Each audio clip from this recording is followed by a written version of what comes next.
So, hi, ladies and gentlemen. Today we have with us Abhinav Singh. This is the second time मैं अभिनव का interview ले रहा हूँ. अभिनव जो है एनडीए 145 कोर्स के लिए recommended plus merit in candidate है. रैंक 133 आई है. और मैं ये भी बताना चाहूंगा कि ये 146 के लिए भी रेकमेंडेड है. 146 का भी मेरिट इसका क्लियर है. तो ये मतलब जैसे लोग अपना बैकअप ऑप्शन बनाते हैं कोई दूसरा करियर, इसका बैकअप भी एनडीए ही है. ठीक है. So he can join this course and I am hopeful कि नेक्स्ट, बट अब उसकी उसे जरूरत नहीं पड़ेगी क्योंकि ये इस कोर्स में आ चुका है. सो वेलकम टू द यान अकेडमी. एंड अभिनव, बड़ी अच्छी जर्नी रही है आपकी, स्ट्रगलिंग जर्नी रही है. मैं थोड़ा सा और इंट्रोडक्शन देना चाहूंगा इसके बारे में कि इससे पहले ये स्क्रीन आउट भी हो चुके हैं, रिटन एग्जामिनेशन भी क्लियर नहीं हुआ था. सो ऐसा नहीं है कि बहुत थाली में सजा के चीजें मिली हैं अभिनव को, बड़ी लंबी स्ट्रगल रही है. तो अभिनव, सबसे पहला सवाल कि एनडीए की जो फाइनल मेरिट लिस्ट आई है उसमें तुम रैंक 133 हो, कैसा महसूस कर रहे हो? बढ़िया लग रहा है, बहुत अच्छा लग रहा है रैंक में आके.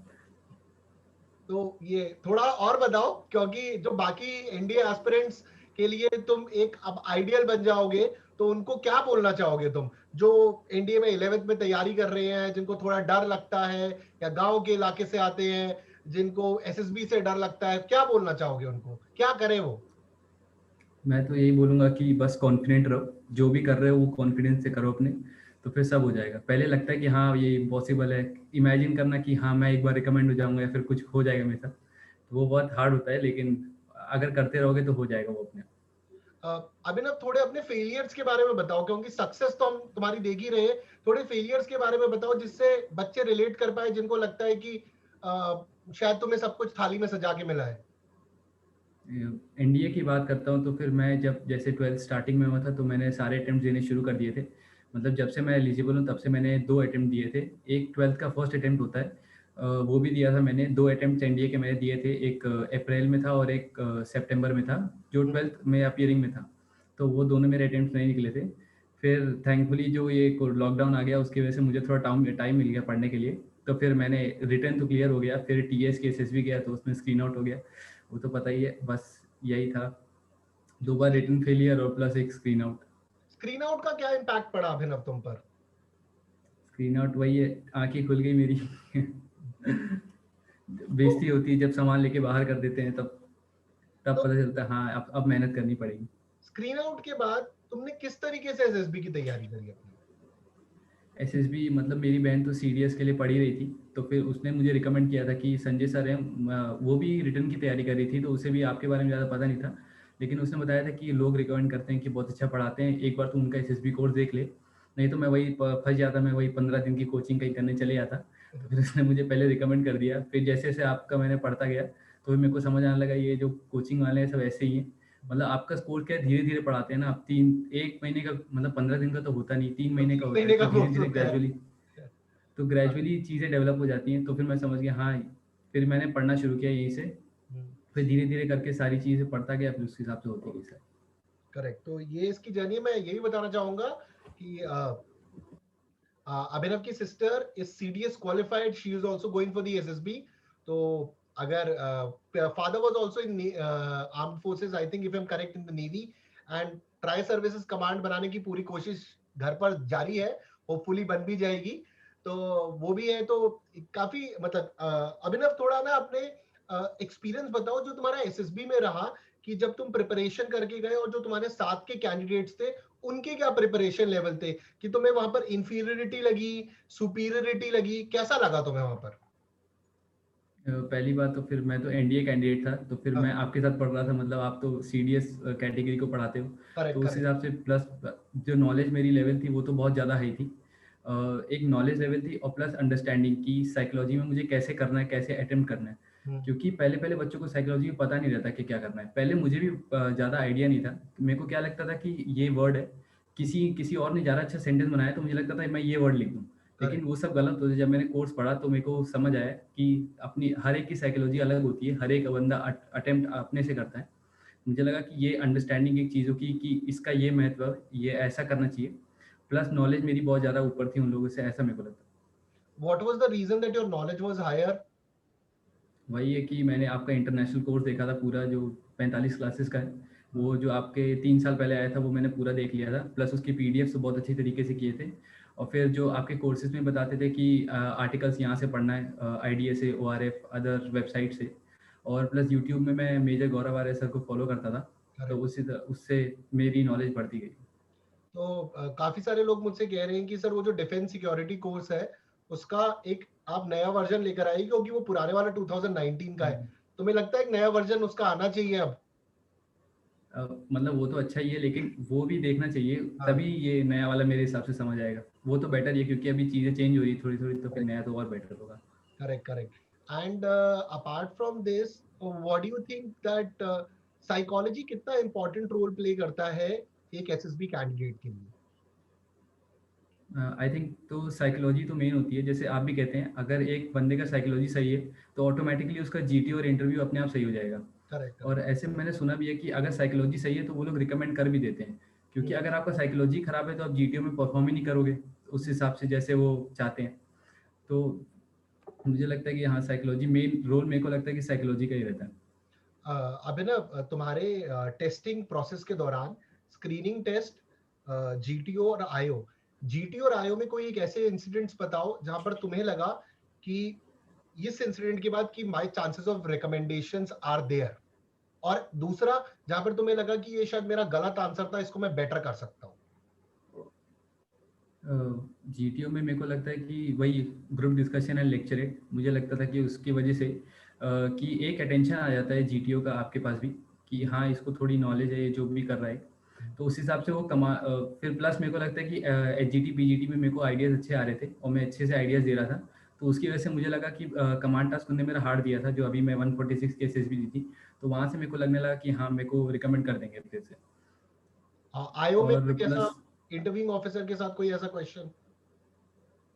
इंटरव्यू मतलब जब मैं फर्स्ट टाइम गया था तो सबसे सेम ही क्वेश्चन पूछ रहा था, प्लस पर मेरा था कि उस टाइम मेरे सबसे ज़्यादा इंटरव्यू लिया था, मतलब 1 घंटा 15 मिनट मेरा चला था, तो उसके बाद मुझे लग रहा था कि हाँ वो इंटरेस्टेड है मेरे में, तभी वो इतना ज़्यादा ले रहा है, प्लस वो फैमिली में बहुत ज़्यादा जा रहा था, तो मेरे को लगा कि हाँ उसको लेना है मेरे को, इसलिए। अच्छा, तुमने अब ये फैमिली की बात करी, मैंने ये देखा है अभिनव कि काफी सारे लोग पीआईक्यू को तो बहुत इंपॉर्टेंस देते हैं, बट वो अंडररेट करते हैं सेल्फ डिस्क्रिप्शन टेस्ट को, जिसमें फैमिली से तुम्हें लगता है कि सेल्फ डिस्क्रिप्शन टेस्ट इंपॉर्टेंट है, जहां से आयो काफी सारे क्वेश्चंस अपनी फैमिली के उठाता है? मुझे हाँ, मेरे को यही लगता था कि एसडीटी मेरे को लगता है बहुत इंपॉर्टेंट है। मैंने वहाँ पे एसएसबी में भी देखा है कि मतलब लोग प्री प्लान नहीं रहते कि मैं एसडीटी कैसे लगूंगा, तो वहाँ पे वो लोग मुश्किल से 15 मिनट देते हैं, वहाँ पे किसी को अपने बारे में क्या ही याद आएगा उस टाइम।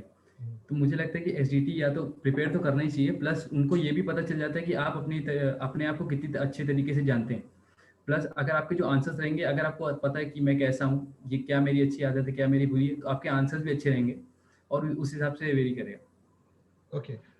अभिनव, कोई बच्चा जो एनडीए रिटन एग्जामिनेशन की तैयारी कर रहा है and he starting from scratch, तो तुम उसे क्या रेकमेंड करोगे? उसे कितना टाइम देना चाहिए तैयारी पे? मैं एक एवरेज स्टूडेंट की बात कर रहा हूँ, टॉपर की नहीं। उसको कितना टाइम देना चाहिए और कैसे कैसे पढ़ना चाहिए रिटन एग्जामिनेशन के लिए? रिटर्न के लिए हाँ, रिटर्न के लिए तो एनडीए की मैं बात करूँ तो फिर एनसीईआरटी वो सब तो बहुत ज़्यादा मोर देन इनफ है, कौन प्लस सी क्लास के स्पीड बढ़ाना है। एनसीईआरटी? 11 हाँ 12, राइट? हाँ, 11। 11वीं 12वीं। मैथ्स के लिए तो मैं बोल रहा हूँ सिर्फ NCERTs are more than enough वो करने के लिए, और आप यूट्यूब में जाके शॉर्ट ट्रिक्स वीडियोस वो सब देख सकते हैं अगर आपको स्पीड बढ़ानी हो, और मेरे को लगता है कि एनसीईआरटी से भी हो जाएगा। प्लस बहुत सारी बुक्स आती हैं एनडीए कैटेगरी की, अगर 3000 एमसीक्यूज आती हैं, एनडीए आरएस अग्रवाल आती है, वो सब प्रैक्टिस कर सकते हैं मैथ्स के लिए। प्लस मेरे को लगता है कि जीके में उतना जाना सही नहीं रहेगा, क्योंकि जीके के आप जितना भी पढ़ लो उस हिसाब से क्वेश्चंस नहीं आते हैं। एक तो सेक्शनल कट ऑफ भी नहीं होता जीके का, तो वो अटेम्प्ट करना मतलब आप टाइम वेस्ट ही करोगे, क्योंकि बहुत ज़्यादा पढ़ के भी बहुत कम क्वेश्चंस अटेम्प्ट होते हैं। तो उससे अच्छा है कि आप जनरल साइंस पढ़ो, वो तो बहुत ज़्यादा आसान होती है, कोई भी बच्चा कर लेता है जनरल साइंस, प्लस इंग्लिश में ज़्यादा फोकस रहेगा, तो मुझे लगता है एग्जाम आराम से निकल जाएगा। कितना टाइम देना चाहिए एनडीए की रिटन प्रैक्टिस के लिए जो तुम्हें लगता है इनफ होगा? अगर 12th के साथ कर रहे हैं तो फिर साथ में क्या ही टाइम लगेगा, मतलब 12th के साथ प्रिपेयर कर रहे हैं, अगर एडिशनल करना है तो 1-2 महीने मोर देन इनफ है। ठीक है, तो ये अभिनव को 1-2 महीने हैं। अभिनव, तुम्हारे मैथ्स में कितने मार्क्स है 12th के? 12th में 95 है। हाँ, तुम उसके 95 मार्क्स है मैथ्स में, तो इसलिए उसने 2 महीना बोला है। He is good in maths, तो आपके मैथ्स में नंबर कम है तो थोड़ी मेहनत आपको ज्यादा करनी पड़ेगी, इसीलिए मैंने जानबूझ के उसके सीबीएसई के मार्क्स पूछे हैं यहाँ पर कि उसके सीबीएसई है ना अभिनव। हाँ, तो फिर हाँ 95 मार्क्स वो बहुत सॉर्टेड है मैथ्स में, तो that is why I have asked this question. तो अगर आपका कमजोर है तो दो महीने को 4, 4 को 6 आप देख लीजिएगा। और एसएसबी की तैयारी के लिए कितना टाइम चाहिए होगा अभिनव? एसएसबी की मतलब कोई ऐसा स्पेसिफिक तैयारी नहीं है हाँ, कि कोई लोग मतलब बचपन कोई से अगर प्रिपेयर कर तुमसे रहे कोई होते बोले हैं। कि 5 या 10 दिन में क्रैश कोर्स से हो जाएगी, मतलब जैसे बच्चों का नहीं नहीं। कंफ्यूजन रहता है कि उनके साथ मैंने क्या देखा है, एक तो ये कंफ्यूजन है कि रिटन एग्जामिनेशन के बाद ही हम अपनी पर्सनालिटी को देखते हैं। मैं कहता हूं कि अगर आपके पास टाइम है तो आप रिटन एग्जामिनेशन के साथ साथ थोड़ी एक्स्ट्रा करिकुलर डिबेट पर्सनालिटी को चेक करिए, नहीं तो लेटर ऑन दिक्कत आती है। ये सवाल है मेरा।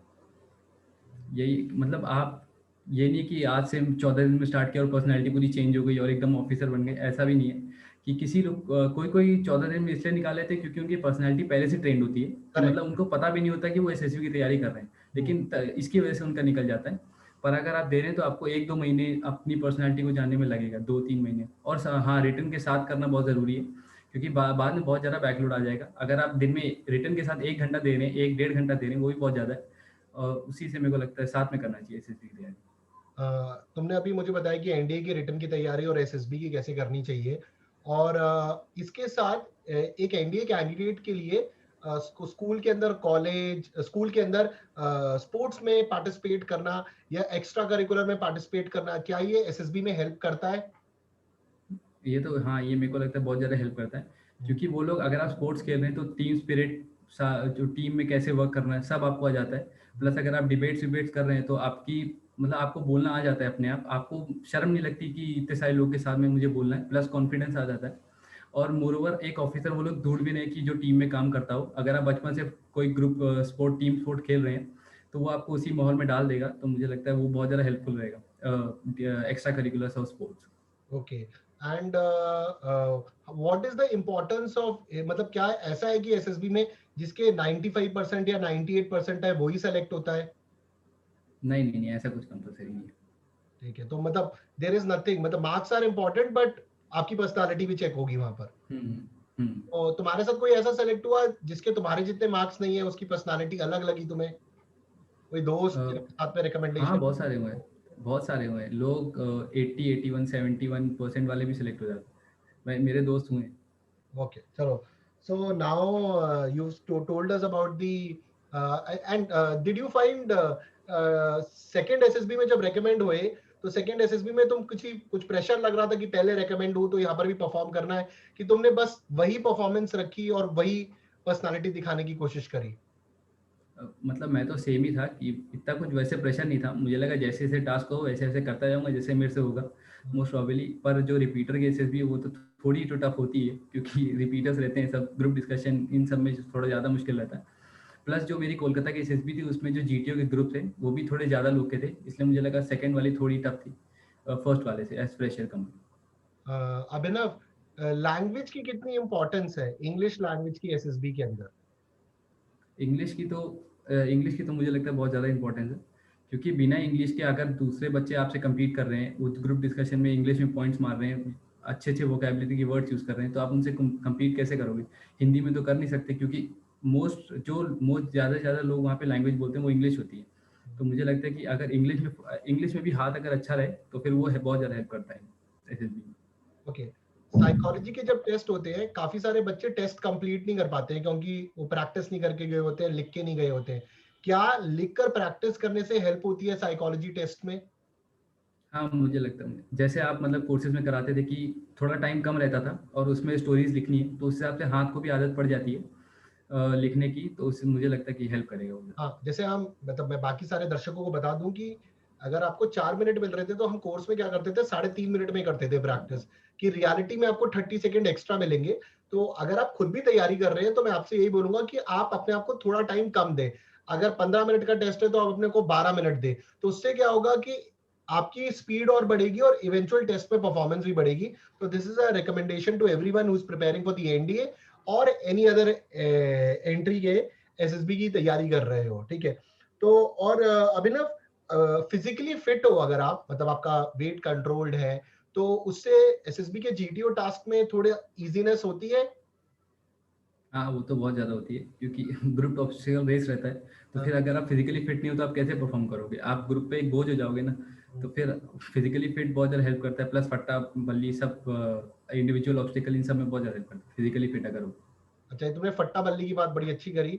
अब फट्टा बल्ली में एक डाउट है कि जो वो जो डेड वेट उठाता है वो नॉन रिकमेंडेड ही होगा, ये नहीं सही है नहीं, कि वो तो गलत? मैंने भी उठाया है, उसमें कौन सी बड़ी बात है? ऐसा मतलब कुछ एक स्पेसिफिक थिंग पे ऐसा नहीं होता कि नॉट रिकमेंड कर देंगे। हम्म, पूरी एसएसबी की जर्नी देखते हैं। ठीक है। तो विच विच विच डू यू, तुम्हें क्या लगता है कि कौन से एसएसबी में तुम्हारी ज्यादा बेटर परफॉर्मेंस थी, 145 की 146?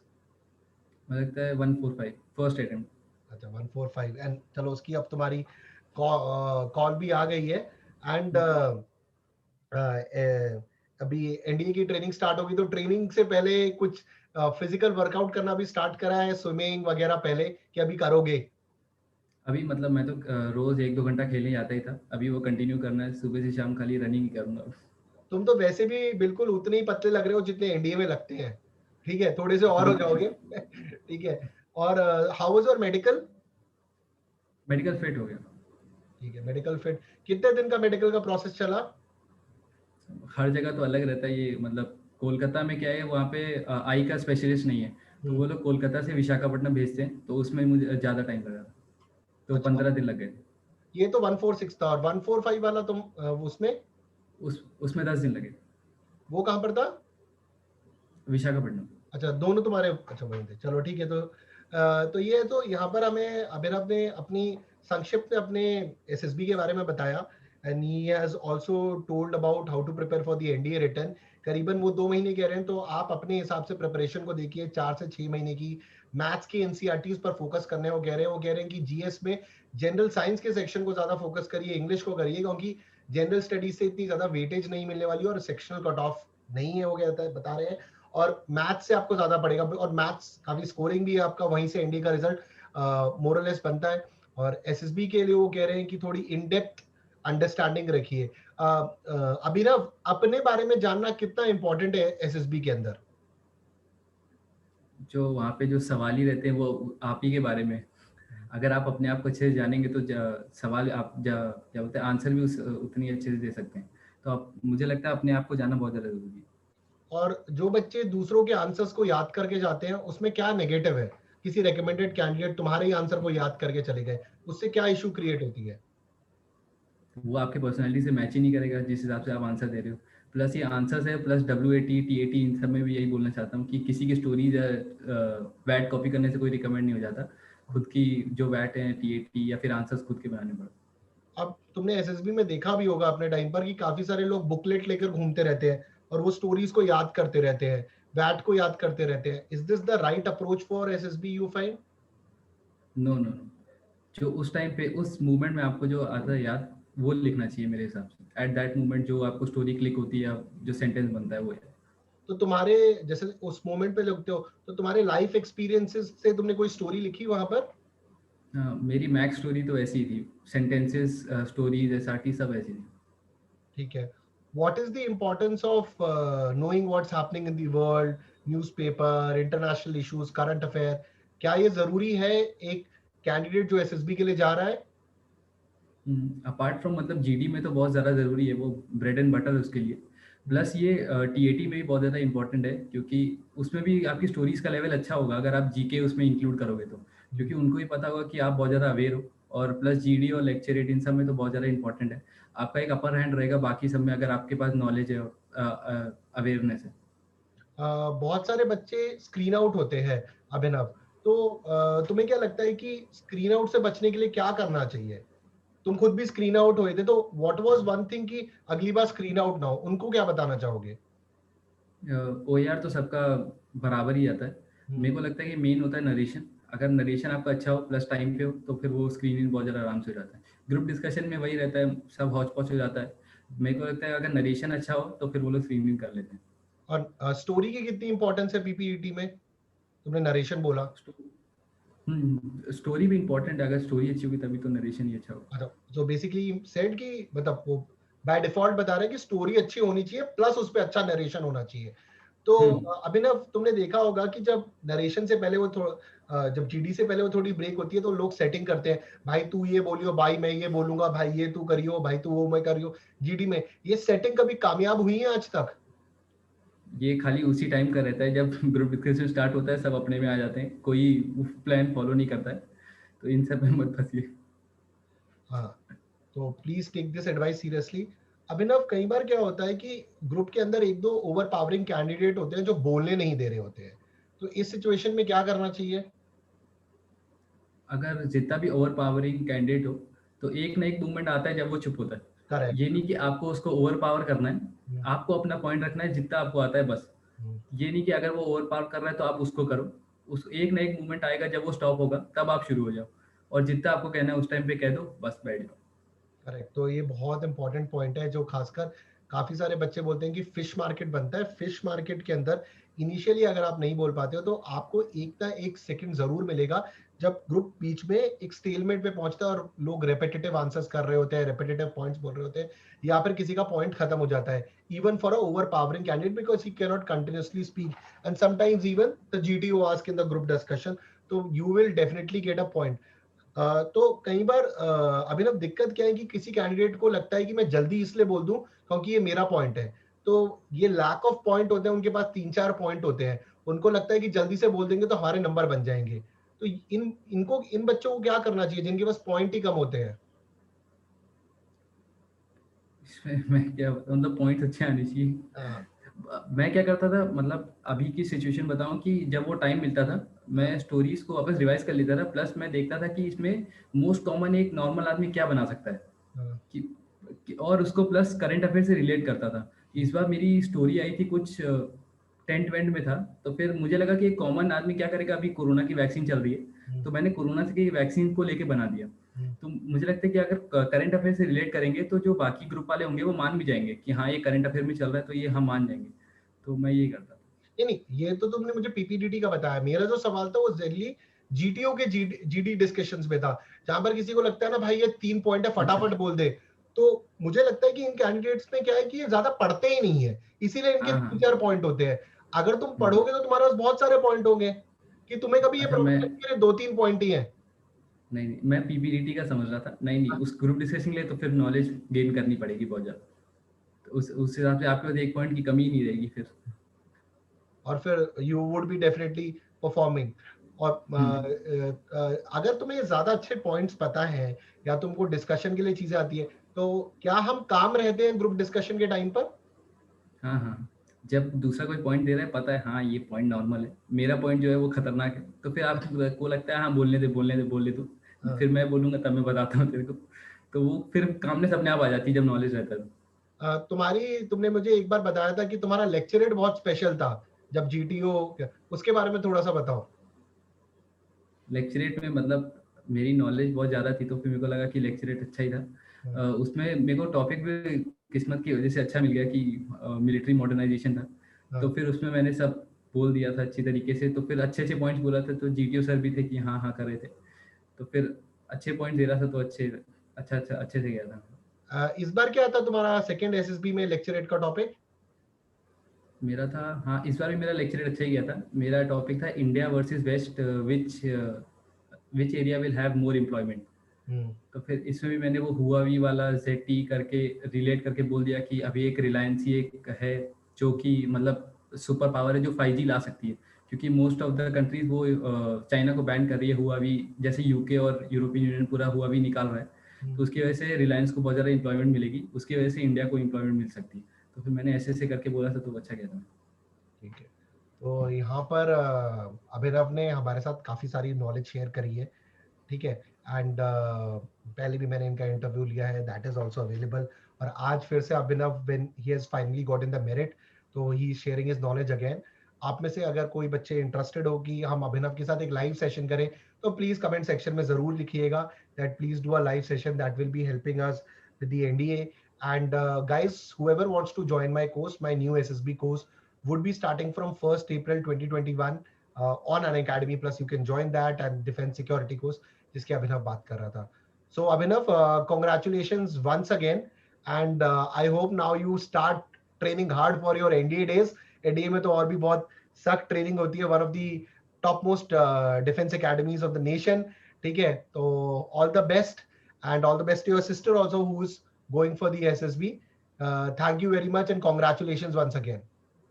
Thank you, thank you. और अभिनव, कोई last message to your viewers और the students who are preparing for NDA SSB? मेहनत करते रहो बस, जो भी आपको लग रहा है इम्पॉसिबल है सब पॉसिबल हो जाता है। ठीक है, तो जो भी इम्पॉसिबल है वो पॉसिबल हो सकता है। इस सुंदर मैसेज के साथ हम इस जो वीडियो की श्रृंखला है इसको अभी यहाँ पर यहीं पे समाप्त करेंगे। और अभिनव को all the best, congratulations and hope he has a wonderful journey at the national defence academy Khadak वासला।